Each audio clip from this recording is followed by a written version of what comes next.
Assalamualaikum everyone, welcome to this video. Today we will start our lecture number 3 and in this lecture we will study the diode. In the previous lectures we studied intrinsic semiconductors and extrinsic semiconductors. We also saw that why there was a need of N-type semiconductors and P-type semiconductors and what was doping. So let's have an overview what we studied in our previous lecture. P-type material consists of silicon atoms and boron that are trivalent atoms. Boron atoms adds a hole and net charge on material is neutral because number of protons and electrons are neutral. So P-type material में basically हम लोग holes को increase कर रहे होते हैं और holes को increase करने के लिए हम trivalent atoms को silicon में add करते हैं. सो किसी भी सेमी कंडक्टिव मटीरियल की कंडक्टिविटी को इंक्रीज़ करने के लिए in this case we are choosing silicon. So silicon की कंडक्टिविटी को इंक्रीज़ करने के लिए हम लोग एक कंट्रोल्ड वे में ट्राईवेलेंट एटम्स जो कि बोरॉन के एटम्स हैं हम उनको एक कंट्रोल्ड वे में ऐड करते हैं और इस प्रोसेस को हम डॉपिंग कहते हैं. So when we add boron atoms to the silicon it produces a hole. But we see that the net charge on the material is neutral. Why? Because the total number of protons and electrons are equal. So likewise we see that in N-type material it also consists of silicon atoms and pentavalent impurity atoms, that is antimony. So antimony atom releases an electron and net charge on the material is neutral because the number of protons and electrons are equal. और N type material में हम लोग electrons को increase कर रहे होते हैं तो इसलिए हम लोग पेंटावेलेंट इम्प्योरिटी एटम्स को कंट्रोल्ड वे में ऐड करते हैं ताकि सिलिकॉन सेमीकंडक्टिव मटेरियल की कंडक्टिविटी को इंक्रीज़ किया जा सके. लेकिन हम ये देखते हैं कि जो ओवरऑल नेट चार्ज है वो न्यूट्रल रहता है क्योंकि जो टोटल नंबर ऑफ़ प्रोटॉन्स हैं और टोटल नंबर ऑफ़ इलेक्ट्रॉन्स हैं वो इक्वल रहते हैं. So in both type of materials N type semiconductive material and p-type semiconductor material, the overall charge on the material is always neutral. Now we will learn the diode. If you top one part of silicon with trivalent impurity and other part with pentavalent impurity, a boundary p-n junction is formed between n-type and p-type portion and a basic diode is formed. इसमें हम लोग एक silicon crystal या कोई भी सेमीकंडक्टिव material लेते थे उसको हम पूरे को या तो ट्राईवेलेंट इम्प्योरिटी से डॉप करते थे या तो पेंटावेलेंट इम्प्योरिटी एटम से डॉप कर रहे थे.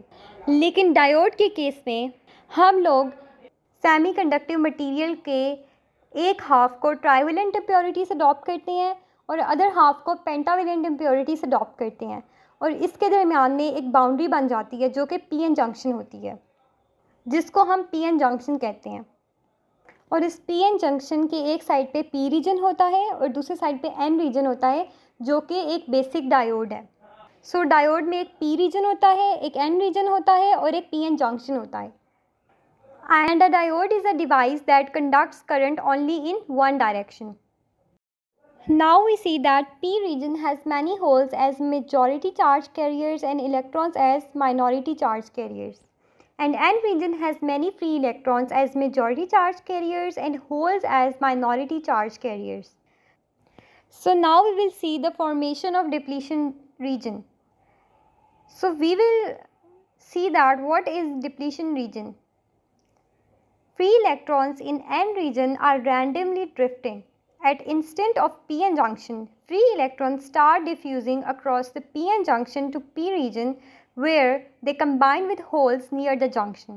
N region में जो free electrons होते हैं वो randomly move कर रहे होते हैं और जो ही p-n junction की formation होती है free electrons diffuse करना start कर देते हैं और ये free electrons p-n junction के across diffuse करते हैं ताकि ये p region में जाके holes के साथ combine हो सकें.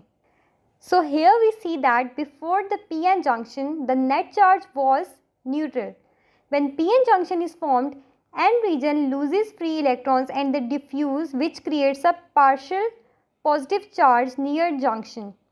p-n junction की क्रिएशन से पहले, पीएन जंक्शन की फॉर्मेशन से पहले हम लोगों ने ये देखा था कि जब हम डॉपिंग करते हैं तो जो ओवरऑल चार्ज होता है किसी भी मटेरियल पर वो न्यूट्रल होता है, लेकिन जब पीएन जंक्शन की फॉर्मेशन हो जाती है तो एन रीजन के जो इलेक्ट्रॉन्स हैं वो रैंडमली मूव कर रहे होते हैं, तो वो अपने इलेक्ट्रॉन्स को लूज़ करते हैं और ये इलेक्ट्रॉन्स पीएन जंक्शन के अक्रॉस डिफ्यूज़ करते हैं।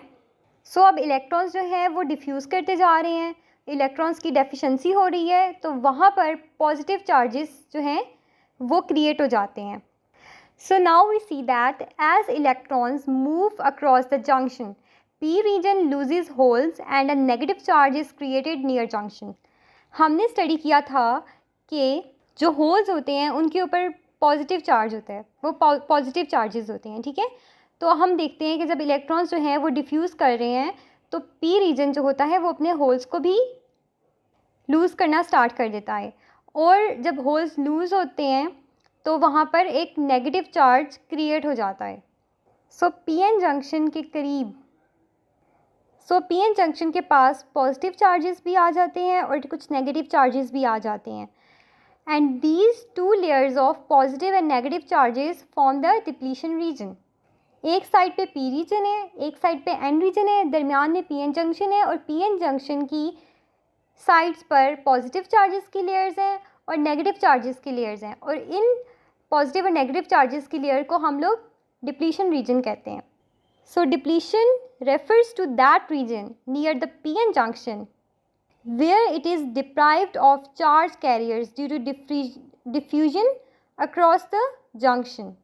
Depletion region is formed quickly and a thin layer compare to N and P region is formed. So अगर अभी भी आपको डिप्लीशन रीजन क्लियर नहीं हुआ तो अभी आपको मज़ीद क्लियर हो जाएगा। The depletion region expands to a point where equilibrium is established and there is no further diffusion of electrons across the junction. As more and more electrons diffuse across the region, the negative charges in depletion region starts repelling the electrons in N region and diffusion stops. In fact, depletion region acts as a barrier to electrons to further diffuse to P region. अब देखें कि depletion region जो है वो कैसे form हो रहा है। एन रीजन के जो फ्री इलेक्ट्रॉन्स हैं वो रैंडमली मूव करते हैं और वो पीएन जंक्शन के अक्रॉस डिफ्यूज़ होना स्टार्ट कर देते हैं, मतलब कि डिप्लीशन रीजन के अक्रॉस वो मूव करके होल्स के साथ कंबाइन होने की कोशिश कर रहे होते हैं। तो जब वो फ्री इलेक्ट्रॉन्स मूव कर रहे होते हैं तो फ्री इलेक्ट्रॉन्स जो हैं वो एन रीजन में उनकी डेफिशिएंसी हो जाती है, तो उस वजह से उधर पॉजिटिव चार्ज क्रिएट होने लग जाता है। लाइकवाइज पी रीजन में होल्स भी हैं, वो भी मूव करने लग जाते हैं, तो वहाँ पर होल्स की डेफिशिएंसी हो जाती है, तो उस वजह से वहाँ पर नेगेटिव चार्जेस क्रिएट होने लग जाते हैं। सो पीएन जंक्शन के करीब जो लेयर ऑफ पॉजिटिव चार्जेस और नेगेटिव चार्जेस बन जाती है उसको क्या कहते हैं, हम डिप्लीशन रीजन कहते हैं।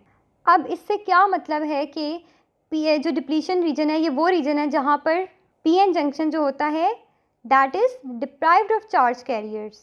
अब हम देखते हैं कि ज़्यादा से ज़्यादा इलेक्ट्रॉन्स जो हैं वो डिफ्यूज़ होते जाते हैं, ठीक है, और वो पी रीजन में जो है कंबाइन करते जा रहे हैं होल्स के साथ। जो ज़्यादा से ज़्यादा इलेक्ट्रॉन्स मूव करते जा रहे हैं तो ज़्यादा से ज़्यादा जो है पॉजिटिव चार्जेस और नेगेटिव चार्जेस क्रिएट होते जा रहे हैं। तो जो नेगेटिव चार्जेस जो क्रिएट हो जाते हैं डिप्लीशन रीजन में वो उस इलेक्ट्रॉन्स को रिपेल करना स्टार्ट कर देते हैं, क्योंकि हम लोग जानते हैं कि like charges always repel each other.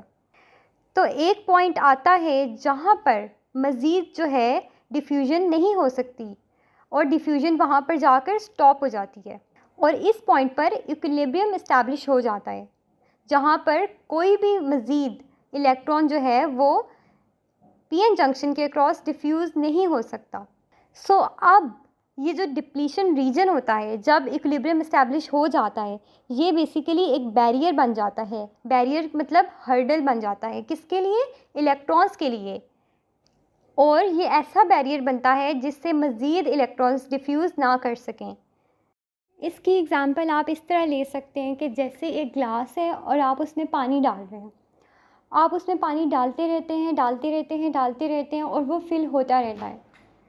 एक पॉइंट आता है जहाँ पर ग्लास फिल हो जाता है और उसके बाद मज़ीद ग्लास के अंदर पानी नहीं जा सकता, तो आप समझ लें कि इक्विलिब्रियम एस्टैब्लिश हो गया।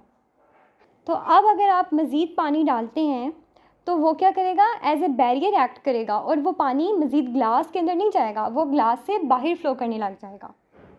बिल्कुल उसी तरह इलेक्ट्रॉन्स जो हैं वो बैरियर के क्रॉस फ़्लो नहीं कर सकते और वो अपने रीजन में ही मूव करते रहेंगे, वो उसके बाहर नहीं जा सकते। Any time there is a positive charge and a negative charge near each other and there is a force acting on charges. In depletion region, there are positive and negative charges on opposite side of p-n junction.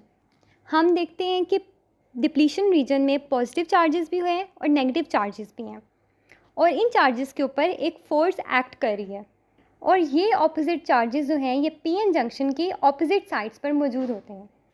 The forces between opposite charges form field of forces called electric field by red arrows between charges.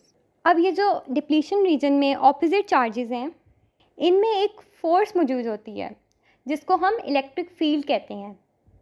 सो ये जो field of force है ये positive charge से negative charge की तरफ जा रही है, ये बेसिकली इलेक्ट्रिक फील्ड है. So this electric field is a barrier to electrons in n region and energy must be expanded to cross this barrier. इसका मतलब है कि ये जो इलेक्ट्रिक फील्ड है ये इलेक्ट्रॉन्स के लिए एक बैरियर के तौर पर एक्ट कर रही है और हमारे पास इससे ज़्यादा एनर्जी होनी चाहिए ताकि हम इस बैरियर को ओवरकम कर सकें और इलेक्ट्रॉन्स जो हैं वो फ्लो कर सकें. So now we see that the potential difference of electric field across depletion region is amount of voltage required to move electrons through electric field. This potential difference is called barrier potential. So ये जो electric field है इसका जो potential difference होता है ना वो amount of voltage है which is required to move the electrons through the electric field. And this barrier potential is expressed in volts. अब वो फैक्टर्स जो कि इस बैरियर पोटेंशियल को इफ़ेक्ट करते हैं वो टाइप ऑफ सेमीकंडक्टर हो सकता है, वो अमाउंट ऑफ डोपिंग हो सकती है और वो टेम्परेचर भी हो सकता है और इसको हम इतना डिटेल में स्टडी नहीं करेंगे. अब हम देखते हैं कि एक सिलिकॉन का डायोड है तो उसका बैरियर पोटेंशियल जो है वो 0.7 वोल्ट्स का है और अगर हम जर्मेनियम का डायोड लेते हैं तो उसका जो है बैरियर पोटेंशियल वो 0.3 वोल्ट्स का है. आज का लेक्चर इधर ख़त्म होता है और नेक्स्ट लेक्चर में हम लोग p-n जंक्शन और डिप्लीशन रीजन की एनर्जी डायग्राम्स को स्टडी करेंगे. अगर आपको कोई बात समझ नहीं आई तो आप लोग कमेंट्स में पूछ सकते हैं. Thanks for watching this video. Do like, share and subscribe our channel, our Instagram page and stay tuned for more content.